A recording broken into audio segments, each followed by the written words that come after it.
Olá, bem-vindos e bem-vindas ao Café com o Investidor. Eu converso hoje com Daniel Borg, ele é co-CEO da Crescera Capital. Daniel, é um prazer recebê-lo aqui no Café com o Investidor. Obrigado, Rafa, prazer é meu. Daniel, me conta então como surgiu a Crescera Capital. Claro, conto sim. Bom, na verdade, a Crescera Capital é um rebranding, né, de uma companhia que já existe desde final de 2007.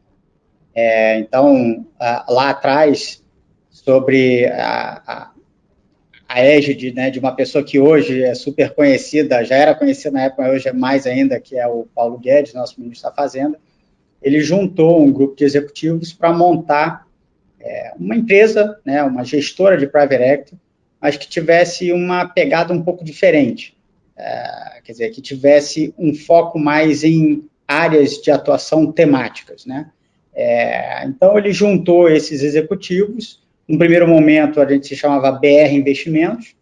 Depois, em 2014, a Bozano, na verdade, o Family Office do Dr. Júlio Bozano, que a companhia Bozano entra de sócio da gente, a gente então se torna Bozano Investimentos, e aí depois, em final de 2018, começo de 2019, a gente faz um terceiro rebranding para chamar a companhia de Crescera, né, que tem a ver, na verdade, com o nosso foco, que é capital para crescimento, growth capital, né, então Crescera de era do crescimento, Crescera, né, fica mais impactante assim.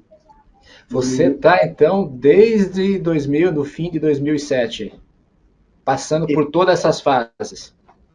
Oficialmente eu sou do comecinho de 2008, mas é exatamente isso. E hoje existe, como você mesmo bem lembrou aí no começo da nossa conversa, o Paulo Guedes é um dos fundadores, o ministro da Economia atual.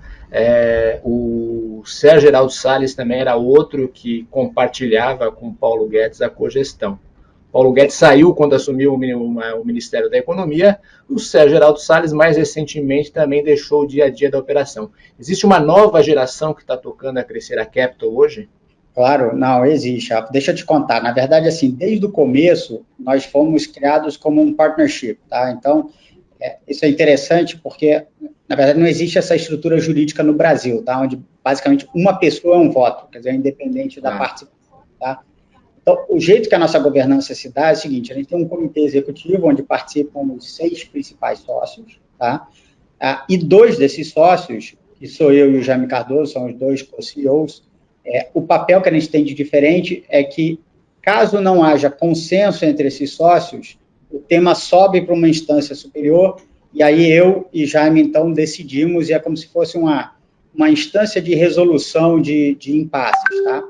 Era assim antes com o Sérgio Geraldo e Paulo Guedes, e agora está sendo com a gente. Então, da mesma forma, os sócios mais júniores, que hoje fazem parte do comitê executivo, muito provavelmente serão quem vai carregar essa bandeira lá na frente. Então, do mesmo jeito que a passagem, né, do Paulo e do Sérgio para a gente, né, foi muito natural, a nossa para a próxima geração também será muito natural, e todo mundo dentro da companhia já sabe, porque todo mundo acompanha, né? É uma meritocracia, então quem vai performando melhor vai tendo mais participação.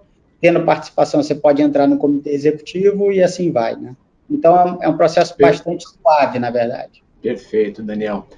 Agora, o que me chama a atenção é que vocês atuam tanto em private equity como em venture capital. Ao longo desse tempo todo, foram 5 fundos de private equity, 3 fundos de venture capital. Por que atuar nas duas áreas e não se especializar em apenas uma delas? Pois é, como eu estava comentando no começo, né, a gente sempre teve um foco mais temático aqui. Então, como é que a gente trabalha essa questão do temático? Apesar de todos sermos sócios, todos trabalharmos em diversas empresas, alguns de nós se especializam em determinados setores. Então, eu, por exemplo, vejo mais educação e tecnologia, tá? Da mesma forma, a gente trouxe um time totalmente diferente para tocar estratégia de venture, tá? Então, são estratégias diferentes, com públicos-alvo diferentes do ponto de vista passivo e produtos diferentes, tá? Então, retornos diferentes, e são times diferentes. Então, a gente tem essa estratégia de private equity, a gente, em 2014, inicia a estratégia de venture, mas com uma pegada muito parecida com o modelo de Private Equity, né?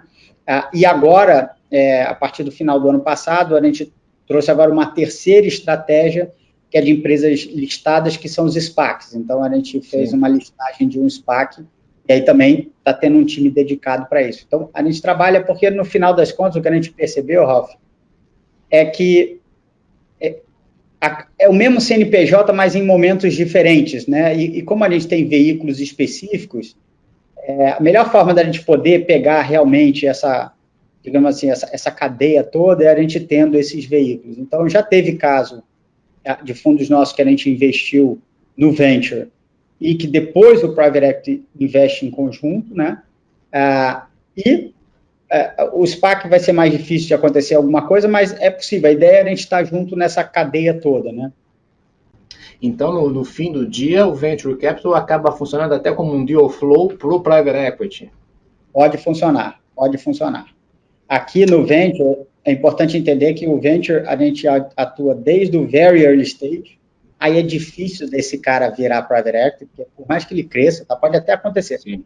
Aqui, Rafa, só fazendo um parênteses, tá? A gente é muito pé no chão. Então, assim, pode ser até que tem empresa com valuation monstruoso, mas que queima a caixa, não sei o quê. Esse é um modelo de negócio que a gente não gosta muito. Então, mesmo que isso acontecesse no venture e tivesse valuation que justificasse entrar lá em cima, para entrar no time de growth, né, de growth equity, no fundo maior, essa empresa tem que ter cash flow, tem que ter EBITDA, tem que ter uma série de coisas. Então, não é qualquer uma, mas ela pode servir sim. Você disse que já teve exemplos que isso aconteceu. Que empresa do seu portfólio que começou no Venture e depois o Growth Capital acabou investindo nela? Pois é. Então, agora, no nosso fundo 5 de Growth, a gente investiu numa companhia chamada Alura, que é uma estrela das nossas companhias, que é uma companhia que é focada em ensinar programação e tecnologia, né, uma tese de educação nossa, que foi um investimento do nosso fundo 2 de Venture Capital lá atrás. Então, hoje, na verdade, a companhia tem ainda o fundo de Venture Capital lá e o fundo de Growth que entrou agora mais tarde. Então, existem casos, pode acontecer, não vai ser a maioria, mas certamente é um jeito de você olhar como se fosse uma divisão de acesso, digamos assim. Só por curiosidade, o Venture continuou com uma participação e o Private Equity também teve uma participação. Vocês não compraram a participação do Venture? Não, isso a gente não fez e não faz, porque aí é muito conflito. Ô, Daniel, e tem estratégias diferentes, focos e abordagens diferentes nas duas estratégias? Qual é a diferença do Venture, como vocês olham o mercado, para o Private Equity? Bom, deixa eu contar, quer dizer, de um modo geral, como eu tinha dito, a gente gosta muito dessas temáticas, então o nosso foco é fundamentalmente em 4 grandes macro-setores, tá? A gente gosta de educação, a gente gosta de saúde, a gente gosta de tecnologia, e aqui tecnologia ela pode ser uma empresa de tecnologia ou ela pode ser tecnologia meio, quer dizer, porque EdTech, EdHealth, esse tipo de coisa, tá? Ok. E consumo, varejo de serviço. Então, são os grandes 4 macroblocos que a gente gosta. E aí a gente replica isso também no Venture. Então, no Venture a gente acaba fazendo coisas muito parecidas. Então, lá a gente tem esse mesmo approach de Private Equity para VC. E, obviamente, que são momentos diferentes, são companhias que demandam trabalhos distintos, então as equipes têm, a gente conversa muito, a gente troca muita ideia, mas são momentos diferentes, cada empresa, mesmo dentro do mesmo setor, tem empresas que a gente ajuda muito porque tem um caminho de crescimento através de M&A, por exemplo. A gente ajuda nisso. Outro é crescimento orgânico, outro é expansão geográfica. Então, assim, tem cada uma, a gente ajuda de um jeito que é conveniente para ela, seja growth, seja early stage, seja late stage. E, evidentemente, variam os valores dos cheques de cada um desses setores, né? De setores, não, dessas classes de ativos. Sem dúvida, sem dúvida. Os nossos tickets para growth, a gente está falando em companhias onde os tickets variam entre 100 e 250 milhões, e para venture capital a gente está, aí, de novo, depende se é mais early stage ou não, mas ele varia qualquer coisa desde 3, 4 milhões no fundo very early stage, até uns 20 a 30 milhões no fundo que a gente chama de Series B, né, que já é para pegar companhias um pouquinho mais maduras. Então quer dizer que no Venture Capital vocês atuam também em todos os estágios, desde o early stage até uma companhia que esteja no estágio um pouco mais maduro.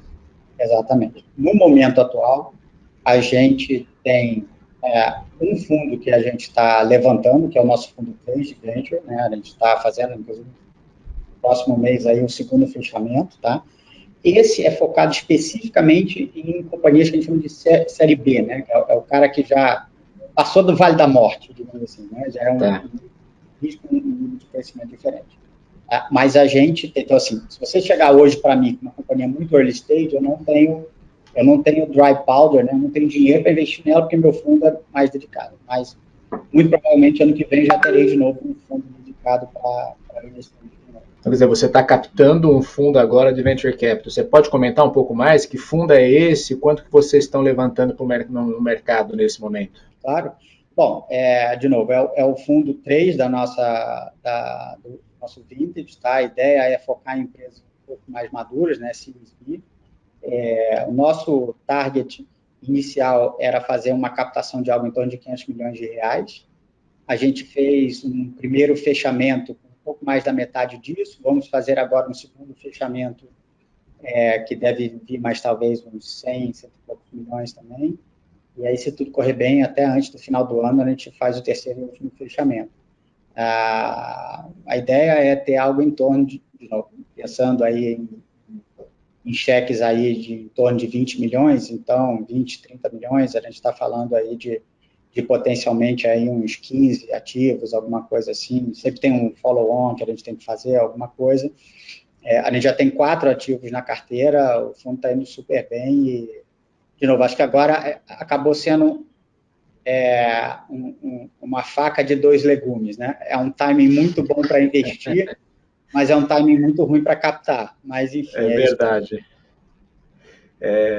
E você falou que no ano que vem pretende levantar um outro fundo, esse para early stage. Sim, sim. Esse é para early stage. Esses fundos vocês já desenharam, já pensaram como que vai ser, o tamanho? Não, ainda não. Mas, de novo, aí é um fundo menor, a gente está falando de talvez um fundo de 200 milhões de reais, uma dinâmica um pouquinho diferente, aí a gente tem que usar a nossa rede de olheiros, digamos assim, no Brasil todo. Então, tem todo um formato meio matricial, que inclui regionais nossas que ajudam a gente a search for deals. Né? Porque no Private Equity, no Growth, a gente já está num estágio onde é um pouco diferente. A maior parte dos investimentos são teses proprietárias nossas.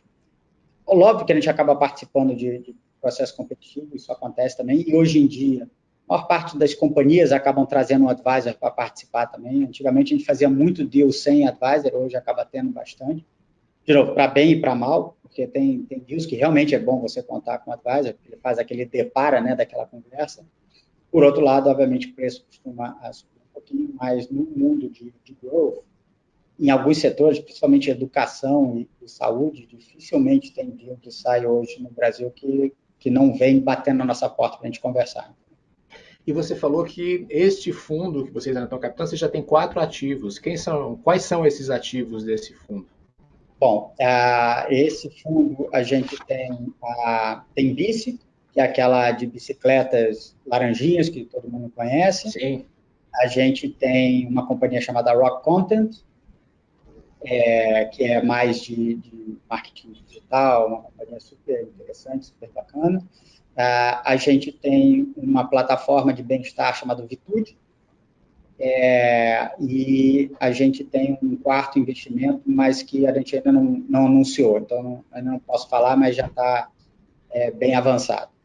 Você comentou, e acho que com bastante propriedade, que é um bom momento para investir e não é um bom momento para captar.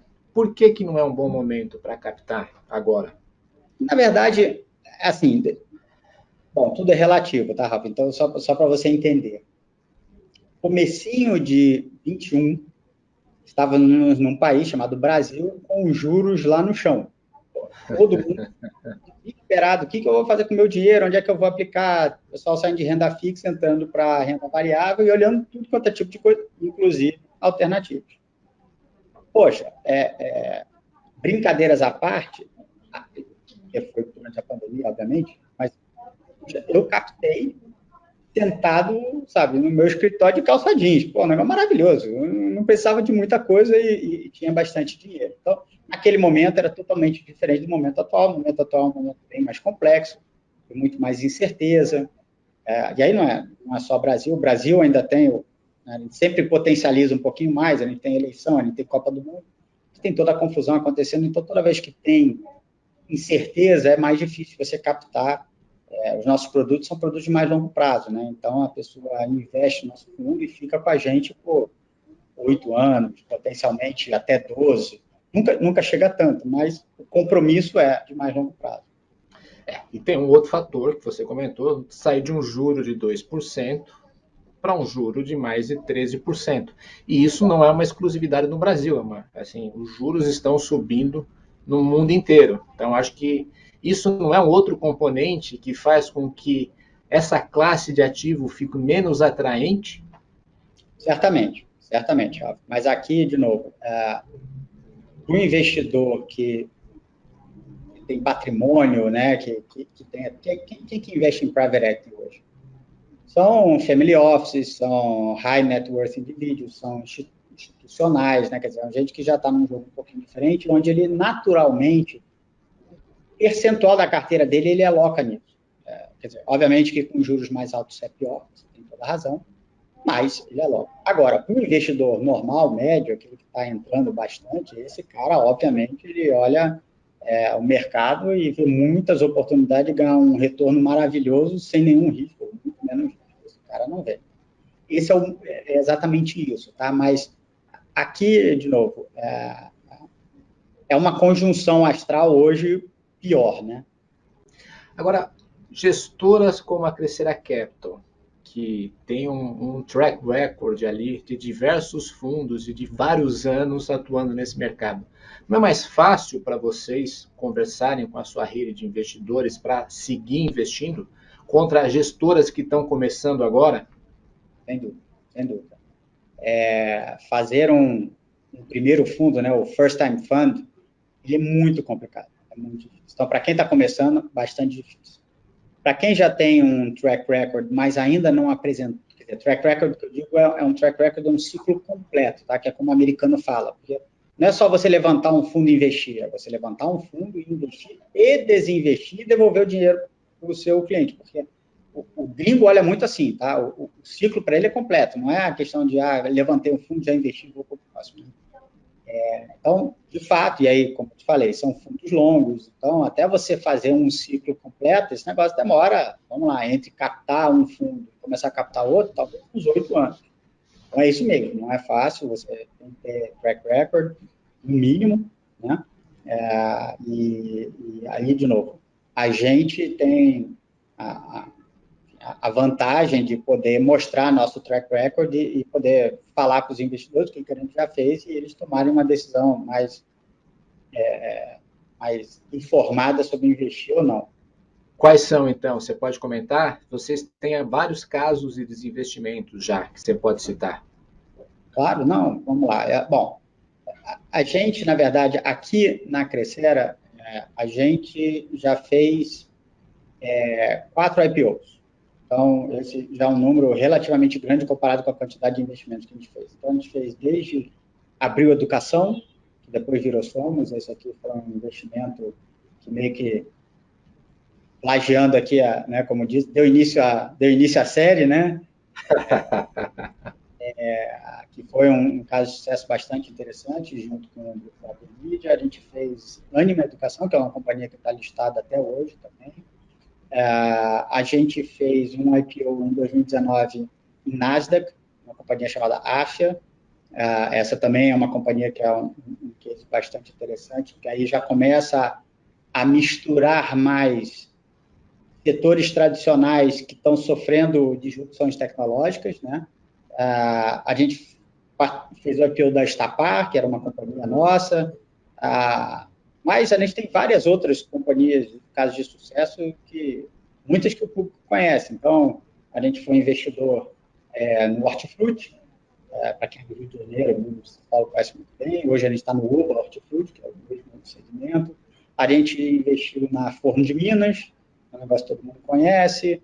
Então, enfim, e de lá para cá, a gente começou a investir também em outras empresas que estão indo super bem. A gente ainda não saiu, mas tanto no setor de saúde, quanto, de novo, no setor de varejo, tecnologia. Tem uma companhia nossa, falando em SPAC, que é a Semantics, que é uma companhia do Fundo 4, que a gente anunciou o que a gente chama de Business Combination. Né? Ela vai se fundir com o SPAC, não é o nosso SPAC, é um outro Não é o de SPAC. vocês, né? Isso que eu ia falar. Não é o nosso. É o Alpha, se eu não me engano. É isso? Exatamente. É. Alpha Capital. E o interessante justamente disso é que a gente tem a oportunidade de poder dizer, cara, eu estou nas duas pontas.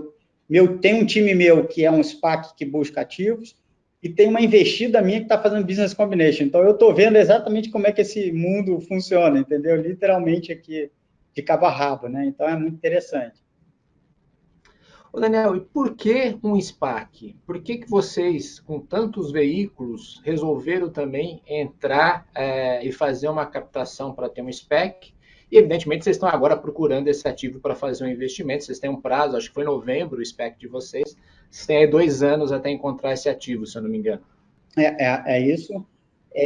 Não, a ideia, como eu te falei, é porque a gente percebeu que isso complementava a nossa oferta de produtos. Então, muitas vezes a gente chegou muito perto de companhias em que eles queriam que a gente pudesse fazer alguma coisa, mas ali era muito mais um player como o mercado fala, de flipar, quer dizer, você entrar e listar e sair do que qualquer coisa. E aí, fazer isso em private equity não é muito elegante. Então, tem que ter um veículo. Então, o que a gente percebeu foi que nessa ideia de SPAC, esse negócio combinava muito. E combinava muito, de novo, com o perfil de empresa que a gente gosta de olhar.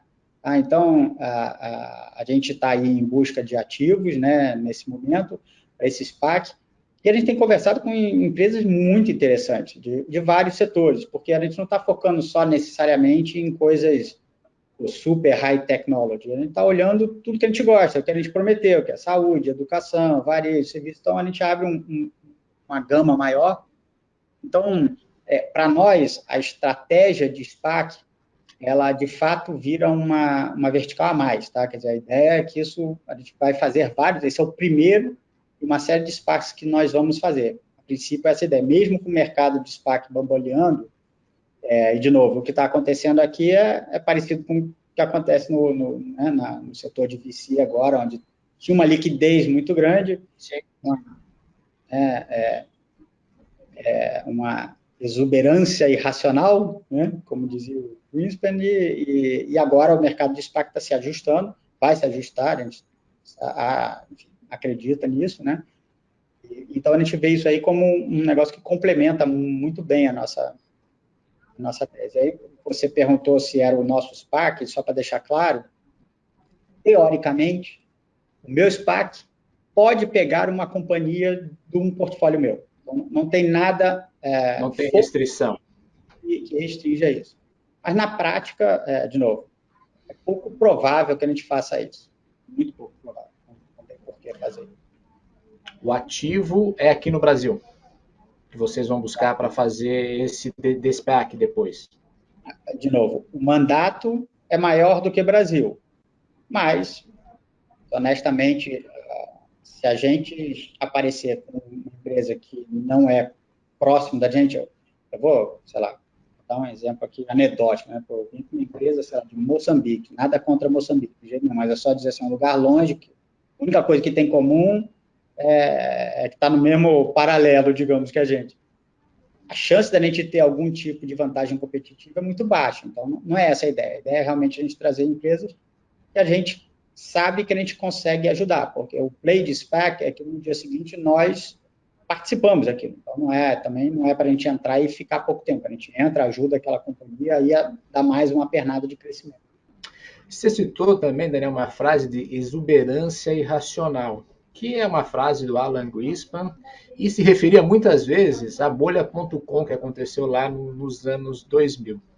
Hoje tem muita gente que fala que estourou uma bolha, e isso acontece assim, se a gente observar comportamento do mercado público desde setembro do ano passado, tem companhias que tiveram desvalorizações assim de 70% até, em especial de ativos tecnológicos.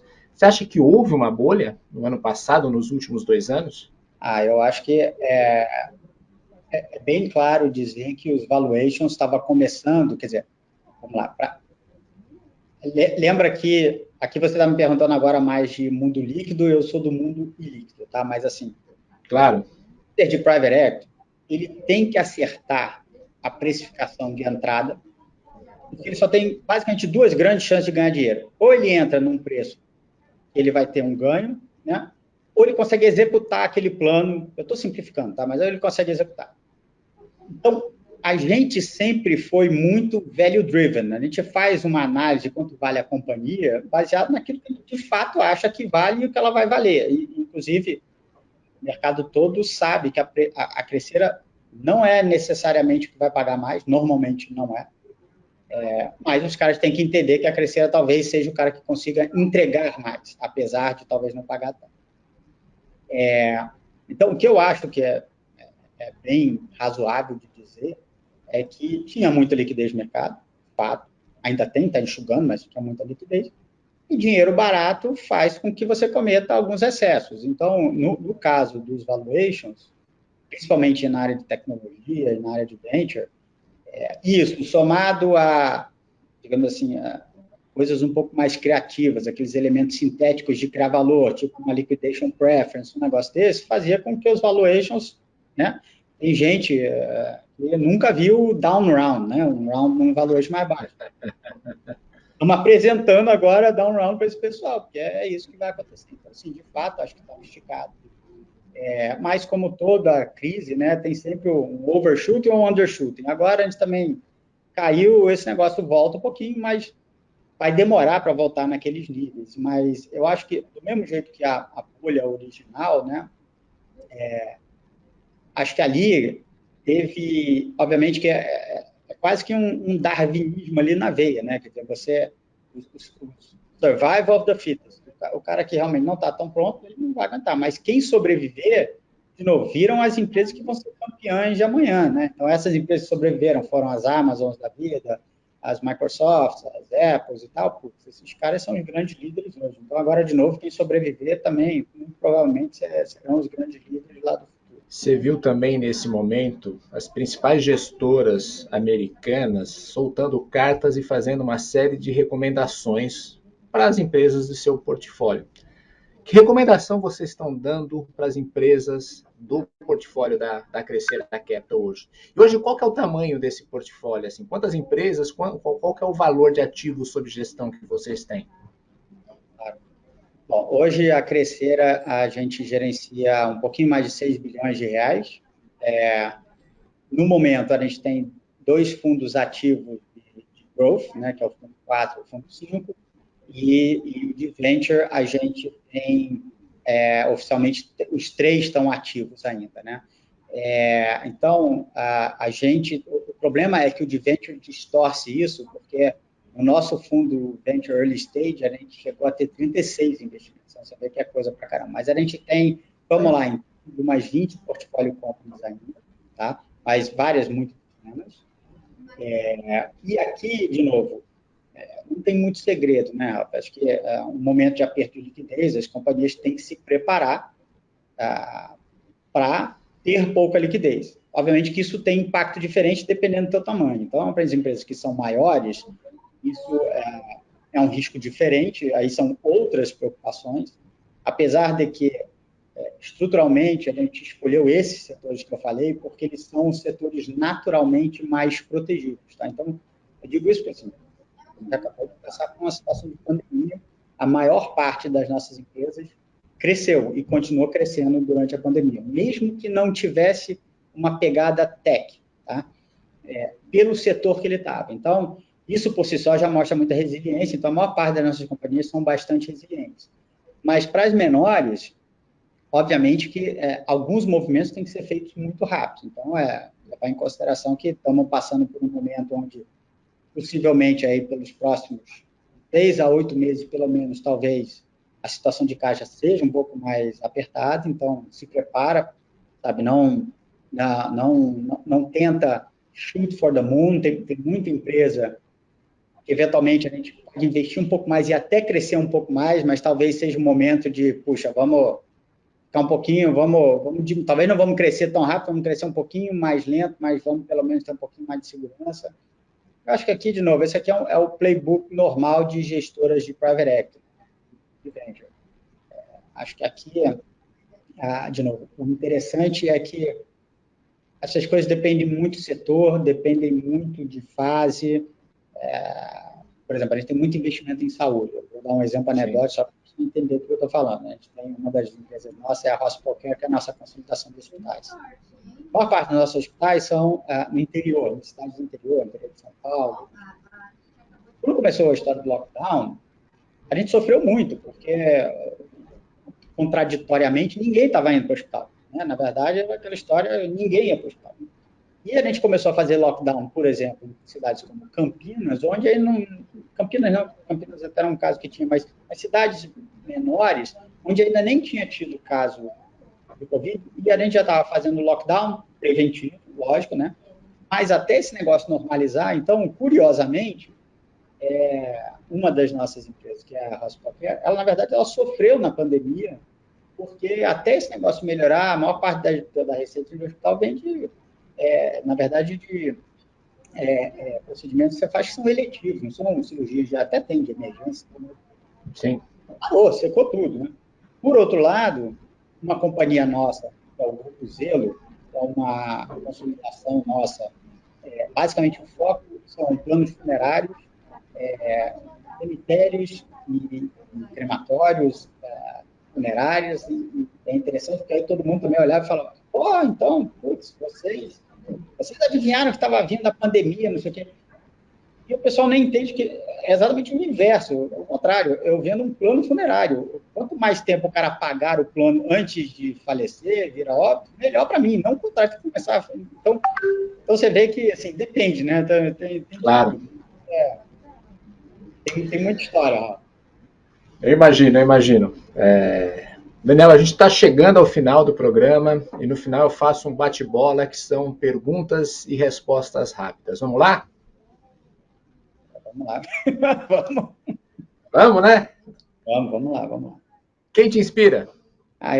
Olha, eu sou muito... Acho que eu tenho uma felicidade muito grande de ter a família que eu tenho. A minha maior inspiração, de longe, é minha mãe. De longe. Minha mãe foi uma leoa, me criou sozinha, sabe? Teve um filho sozinha na década de 70, médica, me ensinou o valor de correr atrás das coisas, de ter persistência. Então, assim, minha ídola maior, sem dúvida, é minha mãe. Legal. Um empreendedor ou uma empreendedora que você admira? Hoje em dia não tem como não falar do Elon Musk, né? Eu acho que esse cara hoje, ele é um pouco hors concurso, né? Acho que de vez em quando vem um ser desses, né, que expande as fronteiras da humanidade, né? No caso dele é literal, mas eu digo assim, um cara desse. Eu acho que o Elon Musk, ele é um homem de ferro, né? Eu acho Ele esse é cara... uma pessoa polêmica, não? Com certeza, assim, não estou levando em consideração essas outras partes, mas digo assim, enquanto empreendedor, o cara realmente tem que tirar meu chapéu, ele é fantástico. Um erro? Um erro, bom, aqui também foi aquele erro que a gente aprende, lições que são muito importantes, né? No começo da minha carreira, eu fiz um movimento onde eu trabalhava num banco maior e resolvi ir para um banco menor, porque lá enfim, me foi oferecido um negócio que parecia muito mais bacana, eu ia ganhar muito mais dinheiro, e no final das contas foi um movimento errado, né?